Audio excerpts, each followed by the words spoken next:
Hello friends, तो आज हम देखेंगे एसएलई। तो देखो, ये जो एक स्लाइड है उस पे 4 to 5 क्वेश्चंस अप्रॉक्स कवर होंगे। ठीक है, और हार्डली 2 मिनट्स में ही कंप्लीट हो जाएगी। ठीक है, तो देखो, सबसे पहली बात आती है कि एसएलई जो है टाइप 3 हाइपर सेंसिटिविटी रिएक्शन है, ये हमको याद रखना है। अब इसमें मोस्ट कॉमन प्रेजेंटेशन क्या होता है, वो होता है बटरफ्लाई रेसेस होते हैं या मेलर रेसेस होते हैं, जो कि नेजोलेबियल फोल्ड पे नहीं पाए जाते हैं, लेकिन ये फेस पे होते हैं। ठीक है, अब उसके बाद में अब देखो, जो मेलर रेसेस हैं उससे एक जो है कंफ्यूजन आता है, कौन, मेलर फ्लस के नाम से। ये दोनों ऑप्शन में दिए होते हैं। तो मेलर फ्लस जो है हमारे मेटल स्टीनोसिस में प्रेजेंट होते हैं, और मेलर रेसेस जो होते हैं वो एसएलई में प्रेजेंट होते हैं। तो ये हमारे सेपरेट याद रखना है। अब इंसिडेंस कितना होता है, फीमेल और मेल टू रेशियो जो है 9:1 का रेशियो होता है।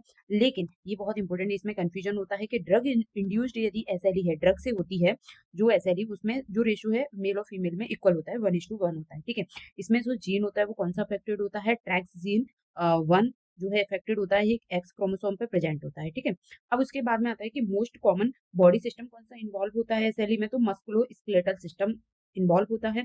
हमें पेशेंट को आर्थ्रेल्जिया या आर्थराइटिस हमको देखने को मिलता है। ठीक है, ये क्वेश्चन आता है कि एसएलई में सबसे पहले जो है डेथ किसकी वजह से होती है, तो डेथ यदि हम अर्ली स्टेज में देखेंगे, फर्स्ट पहले जो 10 साल के अंदर है, वो जो डेथ होगी वो इन्फेक्शन या रीनल फेलियर की वजह से होगी, और 10 साल के बाद में जो डेथ होगी वो हमारी कार्डियोवैस्कुलर डिसीज की वजह से होगी। ठीक है, और मोस्ट कॉमन उसमें देखी जाती है अथेरोस्क्लेरोसिस। उसके बाद में आती है, जो आपने देखा कि ड्रग इंड्यूस्ड एसएलई, यानी ऐसी कौन सी ड्रग है जो एसएलई के लिए एज ए रिस्क फैक्टर काम करती हैं, तो उन्हें हम याद रखते हैं शॉर्ट ट्रिक से SIP.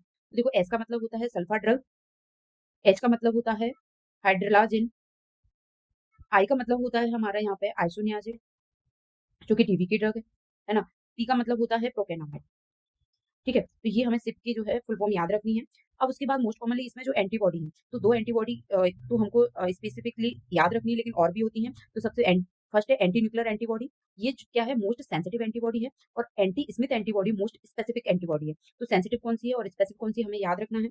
Anti nuclear antibody screening के लिए यूज होती है, और एंटी स्मिथ एंटीबॉडी डायग्नोस्टिक रूप से यूज होती है। ठीक है, एसएलई के जो क्लिनिकल फीचर है वो हमें सोनार से याद रखने हैं। सबसे पहला जो एस है वो है सबसे पहला स्किन मैनिफेस्टेशन।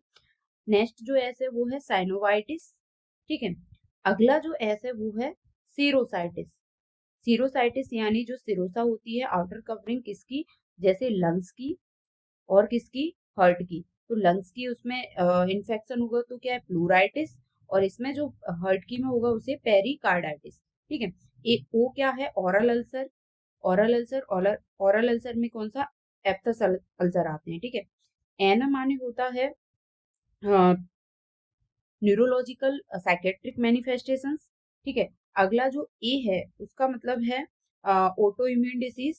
ठीक है, आर क्या है, रीनल फेलियर। तो इस तरीके से ये 1 स्लाइड पे हमारे 5 to 6 क्वेश्चंस कवर होते हैं। ओके, मिलते हैं नेक्स्ट वीडियो में।